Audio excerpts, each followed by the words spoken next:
Speaker number 4 is code 298, casting the incantation, "Won't you be my neighbor?"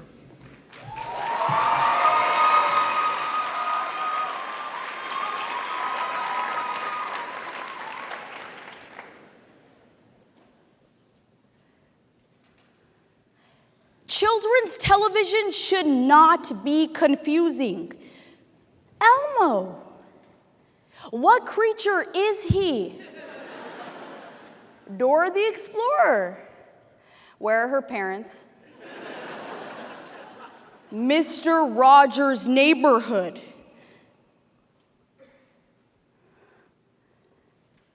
No confusion there. Fred Rogers not only holds the title for the only adult male ever to look good in Keds and a cardigan, but he was a game changer. In one episode, he wanted to teach children how long a minute was. So he set a kitchen timer for 1 minute and sat there, watching it tick for 1 full minute. Allow me to demonstrate.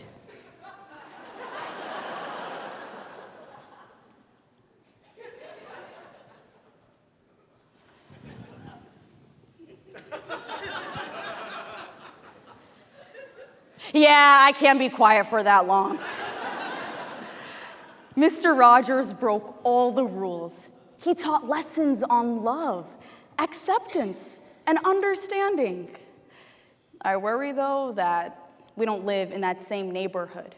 We no longer ask, "Won't you be my neighbor?" But instead, state, "You can't be my neighbor." Hatred is woven deep in the history of American life. And still today, whether it is swastikas spray painted on North Carolina State University's campus just last month, or the murder of 2 Black transgender women right here in Dallas within the last 3 weeks, hatred is real, and it's close. We don't understand how hate operates, and that's a problem. In a New York Times article titled, "What's so bad about hate?" Dr. Andrew Sullivan writes that we seem at times to have no better idea now than we've ever had about what exactly hate is. So let's look at first how we feel about hate. Second, how we respond to it. Then examine the implications. And finally, restore our neighborhood. Mr. Rogers had a special connection to the number 143. So much so that he even tried to regulate his weight to be exactly 143 pounds. The reason? He said it takes 1 letter to say I, 4 letters to say love, and 3 letters to say you. I love you. And today we still belong to a 143 club. However, we've replaced the 4-letter word of love with another 4-letter word, hate. My first concern is how we feel about hate. We simply love to hate. I mean, so much so that we even have a dating app that connects people via shared hate. In 2017, the app, called Hater, released the data they collected on the most hated things by residents of each state. Michigan hates Pride and Prejudice. They do know it's a book, right? Nevada hates feminism. And I mean, out of all the isms, racism, sexism, cannibalism, feminism is the one you hate. Be better, Nevada.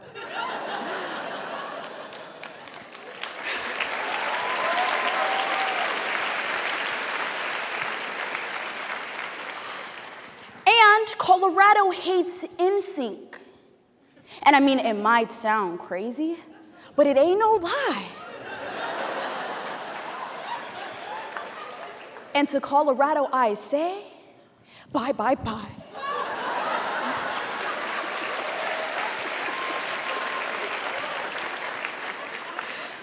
And it's not that we're using the word more.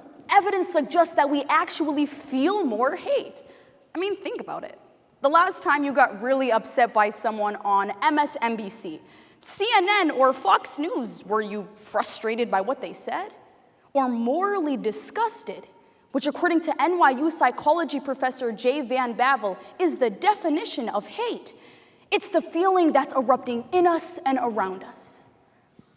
You know, Mr. Rogers would be saddened to learn that according to the annual FBI hate crime report, 143 is now the number of hate crimes that occur in this country each week.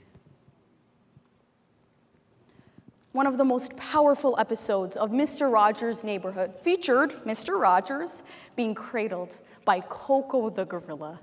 He wasn't afraid of getting up close to anyone, or really any issue. We, on the other hand, not so good at that. My second concern is how we respond to hate. We do one of two things. We either distance ourselves from it or ignore it entirely. How many times on social media have we created distance by blocking a person or post we disagree with? How many close friends or family members have we distanced ourselves from because we lie on opposite sides of a certain spectrum? When we disagree with people on immigration, abortion, or gun control, we just stop talking. Sometimes when we identify the hate in others, we keep them at an arm's distance so we don't have to deal with it. But founder of the Equal Justice Initiative and lawyer Brian Stevenson says in his book, Just Mercy, you can't understand most of the important things from a distance. You have got to get close. And while we're pretty good at distancing ourselves from the hate in others, we're even better at ignoring it in ourselves. University of California, Santa Barbara professor George Lippitt explains the way we ignore hate via the iceberg effect.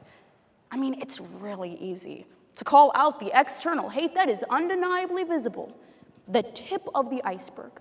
But how often do we attend to the bottom of the iceberg and confront the internal biases, prejudices, and even hate that we might harbor? Now, this does not mean that we should stop protesting and confronting hatred, but that it should be accompanied with some pretty powerful introspection as well. Because no matter how much you build up somebody else's neighborhood, it won't do much good until you can first fix your own. And I do not mean to simplify hate. It is complicated and multifaceted, and I know this because I have known hate. My freshman year of high school, one of my classmates called me Osama bin Laden. I hated him for what he said to me. And in that moment, all I wanted was for him to be gone. I soon after realized that my feelings towards him were not rooted in sheer anger, but in pain. Psychologist Bernard Golden writes in his book, Overcoming Destructive Anger, hatred is a reaction to and distraction from some form of inner pain. Each moment of hate is a temporary reprieve from inner suffering. It was much easier to hate on him because, as author James Baldwin tragically notes, the reason why we cling to our hate so stubbornly is because once it's gone, we'll be forced to deal with our pain. Even in its extremes, hatred is the story of pain. For every assault rifle turned on a nightclub, for every bomb planted in a place of worship, for every hateful noose and burning cross, you have somebody that has been fundamentally broken and radically afraid. Whether it was socialized into them from birth or a response to trauma and despair, they are filled with this all-encompassing terror and grief that is protected by a hard coat of hate. And I say this not to justify those that have done unspeakable things to others, but so that even so, we never stop seeing them as anything but human.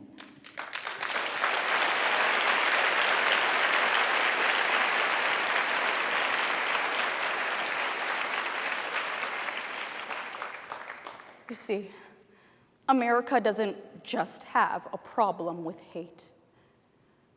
It's got a problem with hurt. Part of the magic of Mr. Rogers was his use of song. In one song he sang, "What do you do with the mad you feel when the whole wide world seems oh so wrong? It's nice to be able to stop and instead think this song." In his spirit, I'd like to offer my own song, a little R&B. Well, 3 R's, actually, to guide us to a new way to be. First, reflect. Rooting out the subtle and insidious ways that hatred has shaped our lives takes time and careful introspection. What do we feel? And why exactly do we feel it? Second, revisit the way we address hate. According to the Southern Poverty Law Center in August of 2017, the way to approach hate is through dialogue. Listen without judgment and ask non-accusatory questions like, "I don't fully understand your viewpoint. Can you explain to me what it means to you?" Third, take responsibility.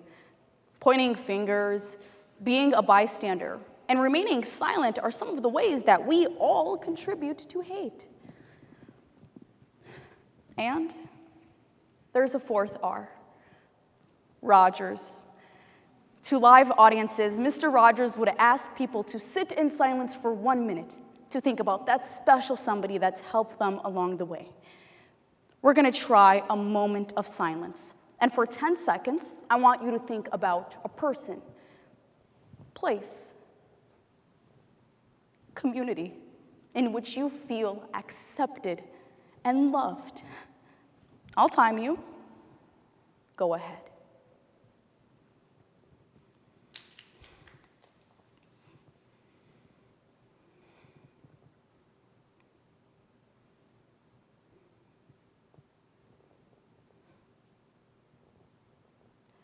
Mr. Rogers often calls that moment of silence a gift, a chance for peace to triumph over war, justice over greed, and love over hate. Now, wouldn't that be a beautiful day in the neighborhood?